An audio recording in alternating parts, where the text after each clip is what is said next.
someone watching this will see that nothing happening in your life is random. Nothing happening in your life is just coincidence, it's just chance. And nothing, everything is a matter of the spirit. Every single thing. Me, 1 Samuel 15, verse 22. But Samuel replied, what is more pleasing to the Lord, your burnt offerings and sacrifices, or your obedience to his voice? Listen, obedience is better than sacrifice, and submission is better than offering the fat of rams. I had to take a break and drink water. So now I've moved into Asen. I'm starting my job at Macy's. It's like I'm like, God, I surrendered everything. I did not want a job, I did not want anything, and you gave me all of this. My God, this God. And I made sure I told everybody that was speaking to that time. My boyfriend at the time, the love of my life at that time. I told went into detail and I was telling him everything they fast out. I did not ask God for anything. He just did, like nobody could tell me that God was not real. Like that was the one thing that this whole experience it changed for me. That I did not pray for anything. Throughout the fast, I was not praying for God. I want this, I want that. No, it was that I may know him, that I may know that the eyes of my understanding will be made enlightened. I was listening to Pastor Kenneth Hagin a lot and Catherine Coleman, so people I was listening to at that time, and it was just that surrender. I want to experience God. You know what? I'm tired of living this life that is like up and down. You have some, you lose some. You have 10 good things and you have 100 bad things. I was tired of this. Like, why am I here? I want the fullness. The God that said that he came that I should have life and life more abundantly. The life that I'm looking at is not life in abundantly. So I want to experience the reason why I'm here. I want to do what he has me to do here. I don't want to. I'm not looking for for degrees or certificates or anything or career or things that or dress or like I've been there, done that. I'm not looking for that. It's like, why am I here? Why was I created? What do you want me to do? What do I have to do? I don't want a job or anything. I want to do the work that you want me to do. Like in what field? If I have to go back to school, if I had to go and learn, I even tried to start learning tailoring at one point. If I just wanted to do the thing that God wants me to do. Because there was this statement that this Nigerian man made. What's that his name? Fela Dorotoye. There's this statement. I love this video I watched about that he did, and I loved it. But there's this statement that he made that direction, speed. Sorry, speed in the wrong direction. Speed in the wrong direction is worse than um slowness in, I'm paraphrasing, worse than standing still or slowness in the right direction. That like climbing up the right ladder, fast climbing up to the top of the right ladder, climbing up to the top of the wrong ladder is worst, than being at the first step of the right ladder. So I was no longer, I no, yeah, the IT career has good money, but money was not the thing that I was looking for. Money comes, money goes. Money, I've had my family had money and they have lost the money. Money is not stable. Like it's not what I'm living for. I want to know why I'm here, why I was created, why I was brought on this earth in this time, for such a time as this. What is the thing that I was created to do in this time? And that was the thing that was of interest to me. So I was telling everybody, like, I was just spending time with God and I was fasting. I did not do anything. I did not pray anything. I did not say, God, give me job. I never intentionally never mentioned. I did not even want job. Like, God, take it all. Let me start from scratch. And so it was such a testimony. I'm like telling everybody that I could tell, because I was not telling like everybody, just people around me, the friends that were around me, the people that called me or checked on me that period. I was telling that this God is real, this God is real, this God is beautiful. Like this experience, apart from the job and the apartment, the 14 days, the experience that I had, the dreams that I had, the I, mind blowing. And I never experienced this. It's like I had a spiritual awakening, and I never had this kind of experience before. There were so many things that happened, that I was like, my God is real. Like that was the first thing. And I think that all of this experience was to cancel out that first question that I kept having. I was going back and forth. Is God really real? Is God really real, or is it just a made up story, or is it just a white man's religion that they used to come and do slavery, or is just like, is this God of the Bible real? Is this God of Abraham, Isaac, and Jacob, is it real? Is Jesus Christ really real? How can I believe something that I don't know if it's real? So that first thing, that experience was to answer that first question of the reality and the presence of God. Scripture in Matthew that talks about, and I love it in the Message version that says, God knows what you need more than you do. Like when Jesus was teaching disciples how to pray, it talks about God knows what we need more than we do. And so, with a father like this loving you, you can pray very simply. And it goes on to talk about the Our Father. There's no partner that is making a list of give me this career, give me this particular husband, this particular business. There's a thing of trusting God. And there's this woman I listened to, Elizabeth Elliot, God rest her soul, and she keep talks. She says this thing about the everlasting arms. I mean, you're in the everlasting arms of a loving God, in the everlasting arms of the ever loving God. What can happen to you? Like just trusting and throwing myself in God's arms to see the plans that God already has for me. Canceling all the plans I have, because thus far all of my plans have not worked out. So what does God have for me? And that was the beginning of that journey for me. I was now in Ascent and had my job. I was working at work. People had favor at work, like strange favor at work. Things were good. Things were really good. I kind of reconciled with my mom to some extent. I went to meet her and I was apologizing if I ever done anything ever. Even my then friends, each and every one of them, I called them. Each and every one of them, I called them and I apologized to them if there was anything that I'd ever done to them. Not because I really wanted us to be friends again, but because I wanted to make peace. We don't have to be friends, but we don't have to be enemies. And I appreciate truly all the friends that I've ever had. Every single one of them has played a major role in my life, has taught me something, an important lesson. Like God has used them to teach me an important lesson, each and every one of them. So I, if I had to choose all over again and do my life all over again, I'll most likely choose every single one of them, because every single decision, every single thing in my life led me to this point, led me to this experience. So I will not choose different. Now in Asen, work is going great. I've apologized to everybody. I'm planning my 25th birthday now. Is coming very, very soon. And I was like, you know what? This is going to be like my Thanksgiving birthday, 25. I'd ordered a dress in Nigeria. And I was going to make a party. I was going to make a party in my apartment and invite, everybody that has contributed in my life thus far that is around. Just to Thanksgiving to God, to really thank God. Okay, that's when now the interesting part of this whole journey started. There was this man, an older man at my work. His name Mr. Allen. He was one of the people that were just so kind to me, so kind, and I was like, it was greatly appreciated. I was like, wow, why would you just say somebody and you're kind to the person? I really appreciated it. But there was some strangeness to the kindness. July, August now, my then boyfriend broke up with me.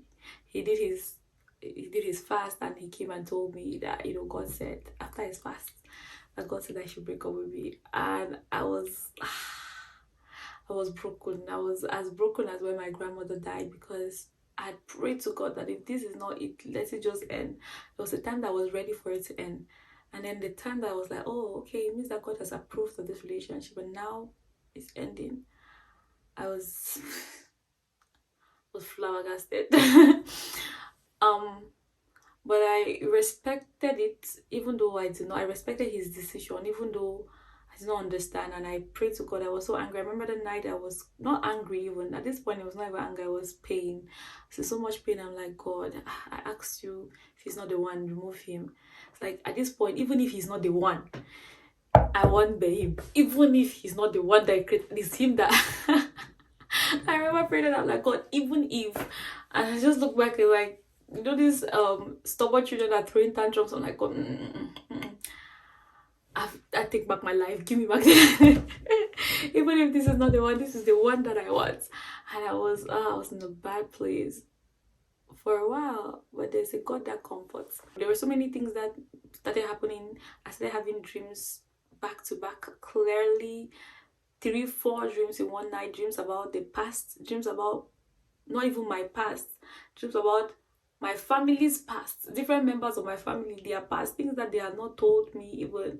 Started having dreams, and I knew that it was about their past, or it was accurate because of the information that I have about, you know, them, little bit of information about them, or something that they will come and say on the family group chat or something. Like, it was becoming like, it was scary. So many things God started bringing to light, so many things about my family,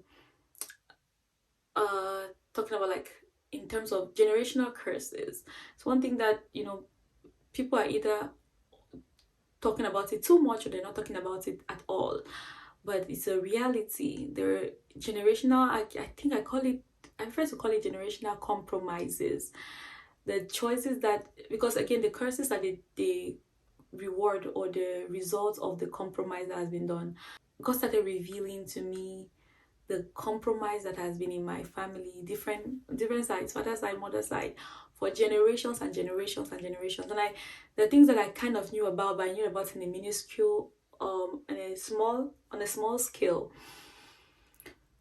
I thought it was just like my mom and my grandmom. Then because of research that people started doing, I started asking questions to God, and then people are doing the thing. They don't even know that they're answering the questions that I was asking God. It's like, that's how amazing God works.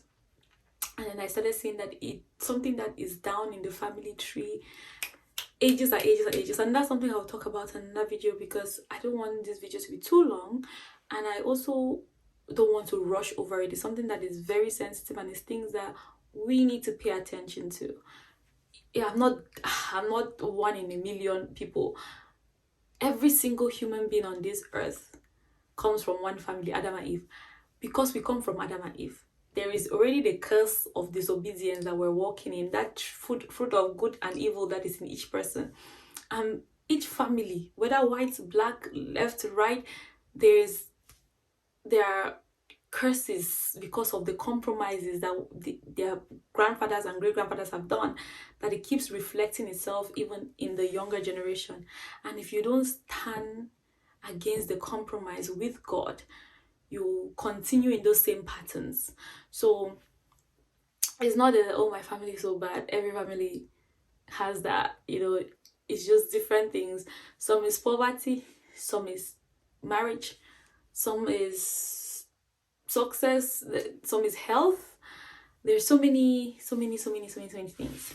So I'll go over it in a different video.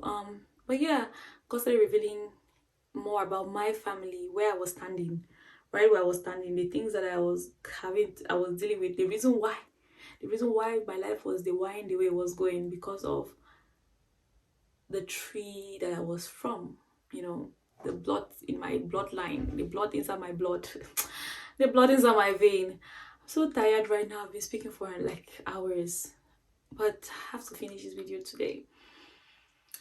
So yeah, I was having all of this experience in Asen. I was having dreams that were coming to pass like immediately. It was either dreams of the past or dreams in the present. Even understanding the reason, that whole 25, you have to move up by 25, because 25 was a year of compromise. For like, nothing was random.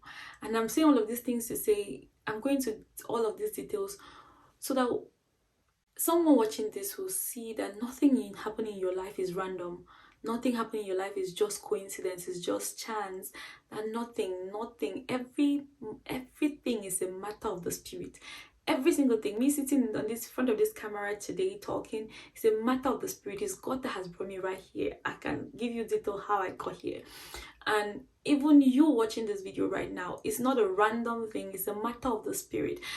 And if you keep, you know, dismissing things, if you keep dismissing things to, or trying to understand, or trying to reduce it or ignore it so that you understand, you will find yourself walking in the same patterns over and over and over, in the same cycles over and over, until you get to a point where you're tired of the life that you're living, and you decide to find out the reason why you were created, the reason why you are you and you are here.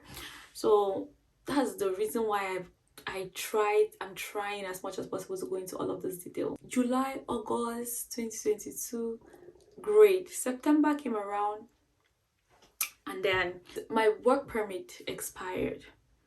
My work permit was to expire. So because my work permit was expired, they asked me to bring my social security and stuff. And I brought all of the documents I had, and they kept having a problem. One, like something, like there was a block on the road, and I had a dream about me trying and fighting to get to the end of the door, and the door shutting in my face. In that moment, I was not thinking, oh, this is my dream that is coming to pass. I was thinking, who is this? Who art thou does this? God, you have not... what would I do with my life? My rent is like $4,000. What am I gonna do? I cannot say I'll go. Well, I don't have... God, it's not possible. It's not even seem like it was going to be a possibility that I'll lose the job. But they could not verify my work permit, so I applied for the work permit. I tried to expedite it, everything. They were refusing to expedite it. And as things went, I lost the job in September. I had money that was saved up and everything that could take me for a couple of months, but it could not take me for forever. I really did need a job. But I was at the point where, God, you gave me this job. Like, what is the reason? Like, I was no longer at a point of panic. I'd come to a point in my life that was not panicky. What's happening? You know, why is this happening?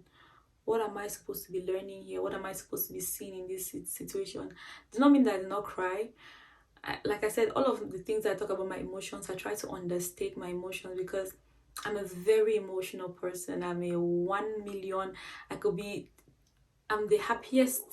Oh, my stomach is grumbling. I'm the happiest person in a room, and I could also be the saddest person, crying my eyes. Crying is my favorite exercise. I can cry. Like right now, it's only that I have makeup. I could just, the tears are already here. They're waiting to come out.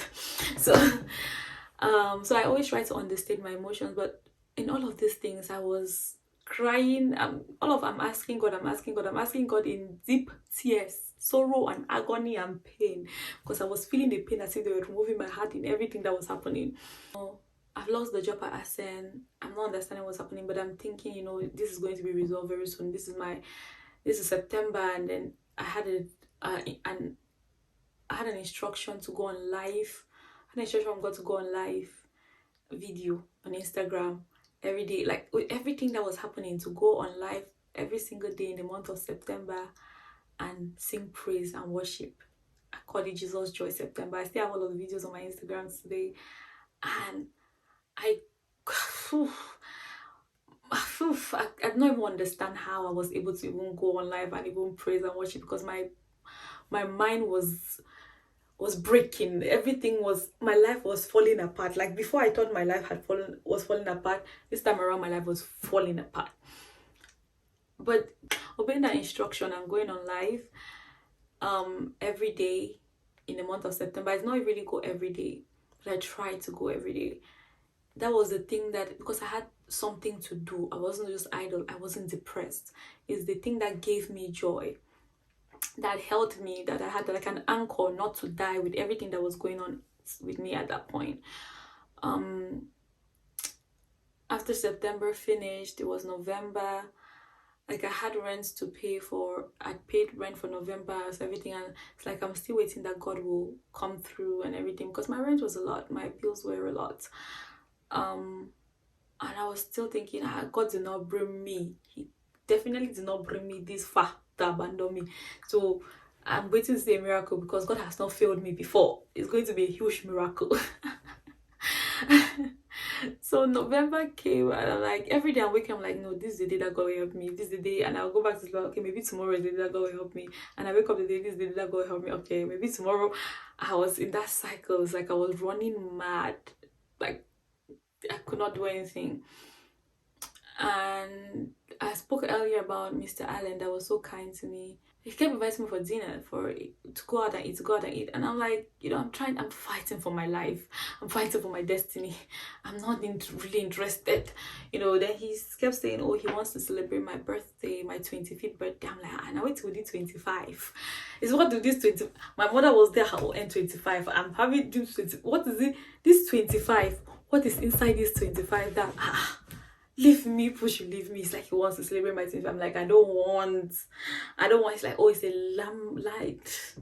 limestone landmark birthday. You have to, you cannot. I say, I don't have money to pay for rent.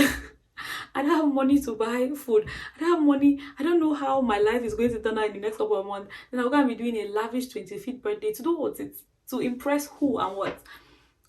He kept saying he will sponsor it. I should choose any restaurant. I should choose anything. He's gonna pay fully for it. Now why can't I see that maybe it's God that is trying to bless me? I'm like, God will not. That's not the thing. That's my rent. I'm running mad. I don't know how to pay my rent. You're telling me about birthday, and he kept insisting. I kept refusing. He kept insisting. I kept refusing. I'm like, hey, I will not celebrate the birthday. It's my birthday. I'm not gonna celebrate it. The ones I not celebrate before I die, I will not celebrate this one.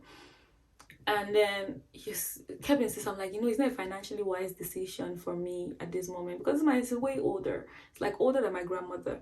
So it's not a financially wise decision for me and everything. He's like, no, he's not asking. He's not saying I should use my money. I'm not. It's not about using to take somebody's money. I have offer for money to use and do birthday when I don't know how I'm going to pay rent. That does not. One of the last conversations I had with him, I told him that no, food is not my problem. Food is not my problem. I'm not hungry. Food is not my problem. What comes to worst, I'll fast. I have different things that I have to face. And so he was like, okay, he's going to send me, on my birthday, he's going to send me the money. And this Mr. Allen story is a whole other story I have to go in depth with because it's a thing to look out for in this life. And yes, this world is too spiritual. So, yeah, he said he was going to send me the money that, the birthday thing. I said, okay. He sent me money, and the money he sent was $100. And I looked at it, I'm like, okay, I'm grateful. Thank you very much. I was expecting anything. But you are at the point where you were saying you want to sponsor my birthday wherever I want to go, however I want to do it, with how many or ever people I want to do it. If truly you were doing that because you wanted to do something for me, you wanted to be kind to me, you wanted me to enjoy my birthday, and I'm telling you that, okay, birthday celebration is not my priority right now. My priority is my rent. And, you're truly at the point where you want to help me, and you give me $100. It did not make sense, but I was like, okay, no problem. Again, there are so many dreams that I was having at that point, too, that were not making sense. Like, I had dreams where I was in a graveyard, and they're telling me, oh, my own inheritance is behind there, behind the graves. Let me go and take it. And I was like, no, I don't want the inheritance. If that's where the inheritance is, if you take the inheritance, I don't want it. Or dreams that someone is chasing me, or a dream where it was like Christmas and someone had said, oh, my gift is in the car, let me go and take my gift. And it was a box. I thought it was cake that was in it. I carried a white box, carried a box, and then a human head that's like cut off from a body, and blood and everything came out from the box and was rolling. And this is just a summary of the kind of dreams I was having that entire period of your birthday, 25, you have to celebrate your birthday. And I was like, no, I kept saying, nope, I'm not celebrating the birthday. And from that day, he kind of disappeared from my life. Not to be spooky and scary, but he kind of dissolved and was going away. I thought that Macy's was going to be resolved. It's not. I was waiting and waiting and waiting. The work permit wasn't coming. And before this whole work permit thing, before I even filed for the work permit, like, I was trying to figure out my asylum and get a lawyer. And there's this day that I jumped from one office to another, one lawyer's office to another in Atlanta. I was taking Uber, and I checked online offices that are in charge of asylum, and I go to the office and they'll say, oh, they're not doing asylum. They don't do asylum in their office. They don't have lawyers to do asylum. They don't do asylum cases. And they'll give me the number of the person that does the asylum cases. I take an Uber and go to that office. And they say, nope, they're not doing asylum cases. I'm like, okay, God. Okay, I put my hand up. It's okay. All right. And I remember this scripture, in Message version, I think it's in Isaiah, that talks about your help will come from. It's like it just came into my mind that at that point that your help will come from surrendering fully to me. The very thing that surrendering fully and waiting on me, the very thing that you do not want to do. And so I think I'll put the scripture on the screen. So it's in the Message version, it's Isaiah, I think Isaiah 30 something. And I was like, okay, God, I give up. The story has to get out. This is my evidence. So yeah, all of the things that were happening about my birthday, my 25th birthday, I was like, you know what, if it's this birthday, I'm not, if it's that everyone will catch me, it will not catch me. And so I stood my ground and I refused everything. And in all of these things that was happening, I had clearly heard since July, before any problem ever came, clearly heard it in my head that don't tell anybody. And I was like, nah, that was what's it mean by don't tell anybody at that point. And I keep mentioning this because now I look at my story different. At that point, I didn't think that it was God talking to me. I thought I was just, it's just my thoughts. And I'm like, okay, no, normally I'm a prideful person. Oh no, I mean, at that point, I'm a person that I like to figure out my stuff myself. So maybe it's just me being prideful and I don't want to tell anybody. But I clearly heard don't tell anybody. And one of my former friends too, I don't think I'll mention her name, because her role in my story is really not the best, very, very not the best. So I don't want to, and if I go into detail of the story or the things, I don't want to put anybody on blast.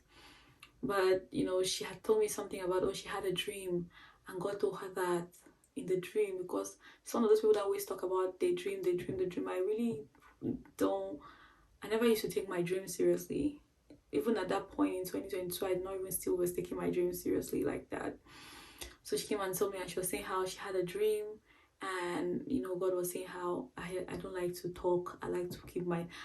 And now looking back at the thing, because I had very clearly an instruction, don't tell anybody. And so she came and said this thing. I was thinking, okay, maybe it's the devil that does not want me to talk because God wants me to talk. Because it used to be so easy. It used to be way easier for me to believe that someone is saying the truth about God than to believe myself.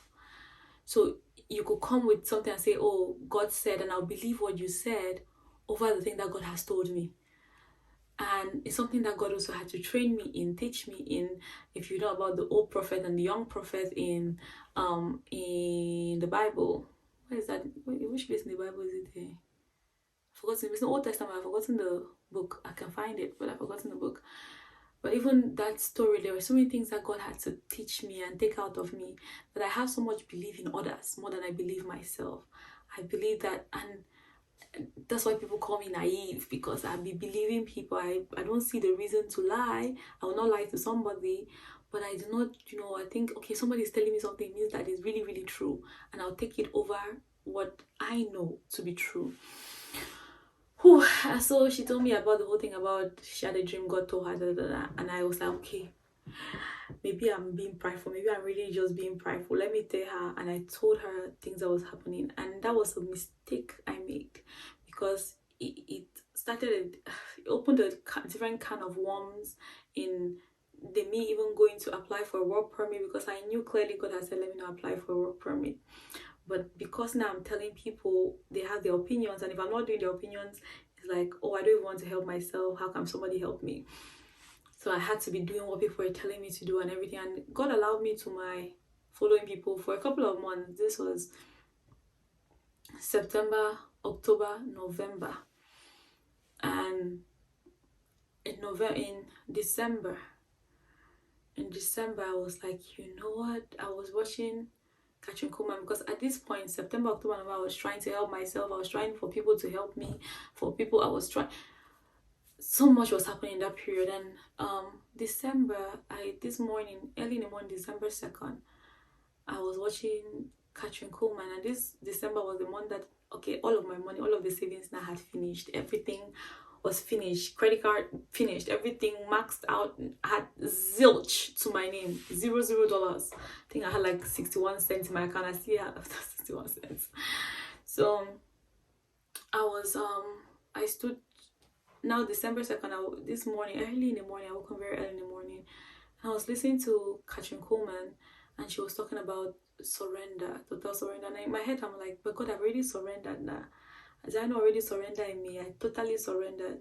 And God had to remind me that I took back my life. I surrendered then when things started seeming like, oh, God had given me a job. I took it back and I had my plans. Okay, now that I have a job, I'm going to do my master's. I'm going to do this so that I'll say she mastered it. And people will be clapping for me that I mastered it.